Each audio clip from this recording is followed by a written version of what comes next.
Thank you all for being here tonight.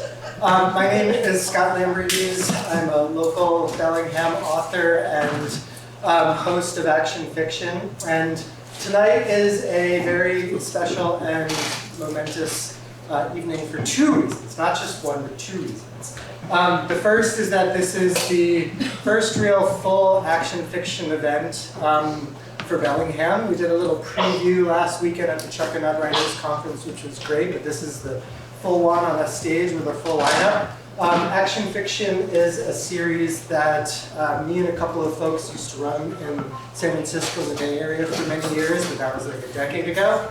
And my wife, Angie, who is here somewhere, she's been bugging me to do action fiction and talk with Suzie at the theater here to get this going for years now. She's like, yes, your book is great. Yes, your stories are great. Yes, I liked your band when you had that. But do action fiction because it's the most awesome thing you've done.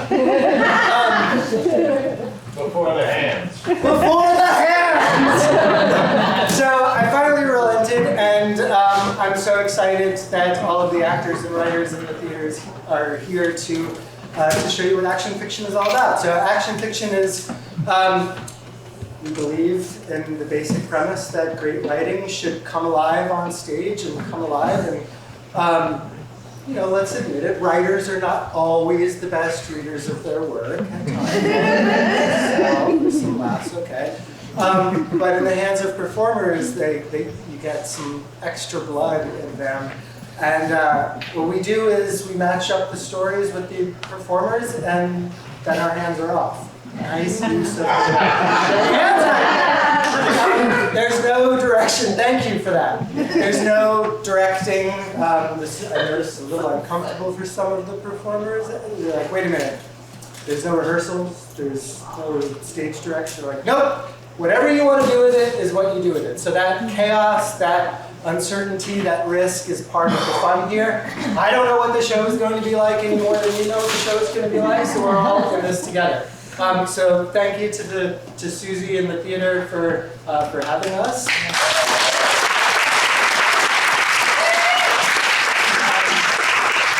The way the show will work is we're going to have 4 stories performed. Then I'll introduce each one. There'll be a short 10-minute intermission, and then the back half will have another 4 stories after that. I always like knowing if and when there's going to be an intermission. Maybe that's just me. The other reason it's a momentous occasion is that I'm launching my first book today. My first. In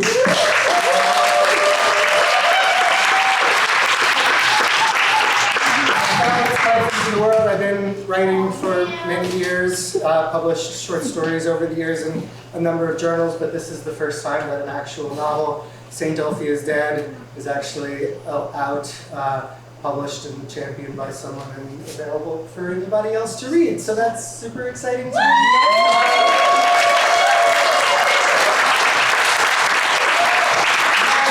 Why not just do a boring old author reading when we can do something a little quirky? So one of the performances tonight will be an excerpt, a chapter from this, also brought to life by a couple of performers. And then of course I'll be around after the show, some books if anybody is interested in walking over and talking to me and a book as well. All right, without further ado, let's get the show kicked off. I'm reading some of these so that I get them right. The first piece is by David Beaumier, sitting right there. David is the Communications and Marketing Manager at Chanticleer Book Reviews, one of the nation's top book review services, and last year's recipient of the Village Books Literary Citizenship Award. His novel, The Morning Fields, was released last year and draws on ancient Greek myths. I read it and loved it. It doesn't just retell or reimagine Greek myths.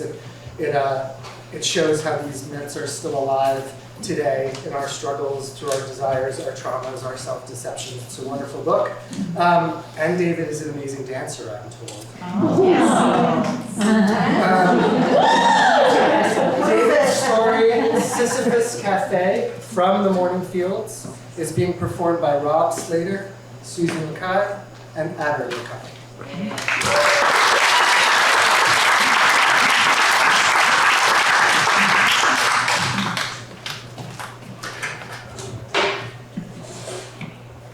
Tyler's throat felt like it had been stabbed. He doesn't quite remember how he arrived at this service counter, illuminated just enough so that he can see the kitchen. The pain in his throat subsides to a desperate thirst, and he forgets things like where he must have come from or where can he find the exit. Black clouds roll by outside the windows like a silent movie. Do you have any beers on tap? The barista's arms are smoke as they gesture to a wooden board. This over there. What do you usually drink? Light beers, without too many hops.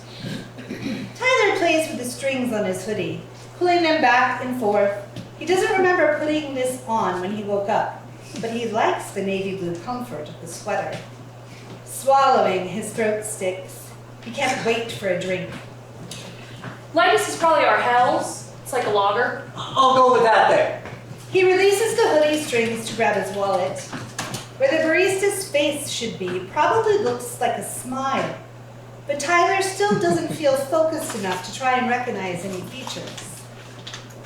That'll be 5 even for you. Tyler pushes $6 across the smooth surface between them. The barista scoops up the extra $1 into a glass jar and puts the 5 in the till. I'll have that right out for you. Tyler isn't sure if the barista will be able to see where he goes from this small kitchen. He eyes the table. I'll be over there by the flickering lights. Okay, I'll have this out for you as soon as I finish up this order. Have a nice day. Isn't it night? Tyler says, looking out at the solid clouds. Hard to tell. The barista stares at him, curls of smoke at odds with the immovable nature of their body. Tyler doesn't see another order, and there are no other customers in line.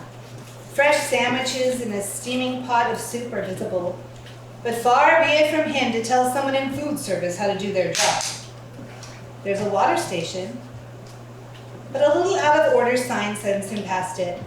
He feels lightheaded anyway, and it's a relief to settle in at a table in the cafe, though he wishes that he brought a book. Disappointed to see that his phone battery is almost dead, so he turns it off in case he needs it later, and electing instead to people watch. The cafe has a typical collection of hipsters, all wearing flannel jackets that could be new or vintage. But Tyler would have expected them to have computers or notebooks. Instead, what he sees is a group of people sitting in silence, as if all conversations died away long ago. The clientele choosing instead to turn their heads to gaze at the blank outside. One young woman with rimmed glasses hunches over while riding a small trench into the table, stopping for a moment to blow piles of wood dust away. Nearby, an older man with a mustache slouches into his chair as he tears napkin after napkin into progressively small pieces. Tyler takes his time backing away, returning to the counter.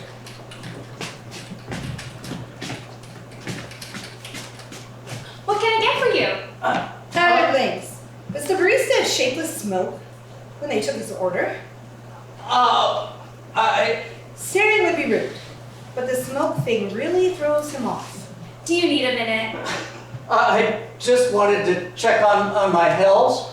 Oh, I totally forgot. I'll get that for you. The smoke rushes to the taps. Did you already pay?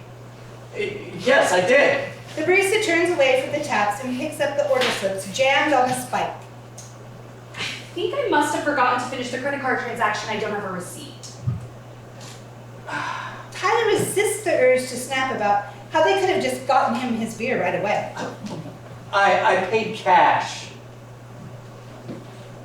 An arm of haze pops open the till. Maybe I did forget. He pulls out his wallet again. He doesn't have any more cash, so he slaps a card on the counter. Thanks. They swipe the card and spin the screen around. The screen offers Tyler the chance to tip, and he declines. He tabs through the next screens in a quick succession so the barista doesn't see that he didn't tip. A receipt prints out, and the barista impales it on the top of the spike. I'll have that out for you. Tyler waits and the figure stands there. He thinks their eyes are watching him. The smoke seems to smile. And then Tyler is seated in the cafe area, halfway through a magazine he doesn't remember picking up. Did he walk over here? There's a woman now in a parallel trench on her table. It is so deep already. The man with the mustache has a mushroom-shaped pile of napkins rising towards his chest now. Tyler approaches the woman. Excuse me, have you been waiting long? She doesn't answer. Tyler tries again, and she digs harder into the trench. Her nails start to bleed. It doesn't matter. The man's voice makes him jump. What? He sighs and pulls his mustache a little before starting to tear the napkin again. It doesn't matter how long we've been here. Are you waiting for your order? The man tears his napkins to shreds. Hey, did you place an order? The man ignores him. Tyler sweeps the pile of napkins off the table. It makes a small thump as it hits the floor. The man grabs another napkin from the holder and begins again. Tyler hangs his head and looks at the man's feet. His shoes are totally submerged in shredded paper, almost up to the knees of his torn jeans. He really takes a moment to look around the cafe. Napkin holders and salt and pepper shakers are at each table. He picks up the pepper and looks around. Maybe if they all made enough of a mess, the barista would have to come and help them. He unscrews one pepper shaker and flings the grounds across the room. No one pays attention. Piles of salt and pepper begin to accumulate in small rivers, cascading off the table and covering the other patrons. A few people sneeze. The old man moves his napkin pile again, but none acknowledge him. Tyler zooms through the room, dumping the seasoning everywhere, losing track of time, ignoring the black clouds that still roll past the window. He slips and falls in the mess and lies there, surrounded by non-reactions. What? No one looks at him. Wait. Tyler charges back to the counter, and the barista stands there with her hands on the clean surface. What can I get you? Tyler marches back to the seating area. The salt and pepper is gone. There are no signs of any mess, but everyone has simply restarted their tasks. He has gone back to the barista. Are you gonna order or what? Oh, shut up. He walks over to the counter and grabs a pint Hey, glass. you can't go in there. You don't have a food handler's permit. Tyler shoves the barista, surprised at how solid they feel. He seizes one of the taps and fixes his glass under it at a slant. A pale liquid sputters out. It oozes into the glass, the color of a warm cat piss, almost burning his hands as he waits for it to fill, the sour scent of it making him gag. He sighs and pours it out, not even wanting to risk a taste. Behind the cafe is a roomy area with 2 refrigerators and a decent-sized espresso machine in addition to the taps. Tyler has been so focused on the barista, it just isn't anywhere to be seen. So Tyler opens a fridge.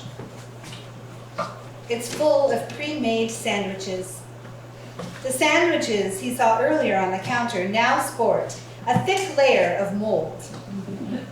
And the soups that steamed merrily now burn out in char. None of it disgusts him. Fridges and freezers ought to be lukewarm, right? They should ooze a scent of spoiled, sweet regret, served past date. He grabs a black apron and tries it on. It fits. He forgets his throat. A light draws their attention to the front counter. It grows brighter and brighter until a person appears out of it, like a door opening into the mist. He looks vaguely familiar, ash smudged across his face.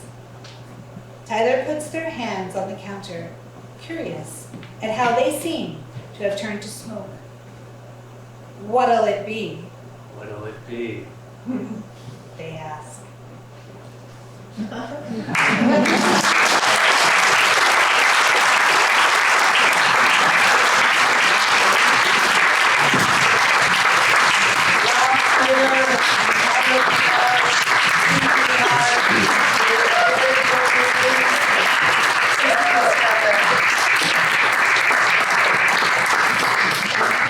I love that. It takes some magic to get that moment of illusion and reality to shift underneath you without you actually noticing that it's shifting. Bravo.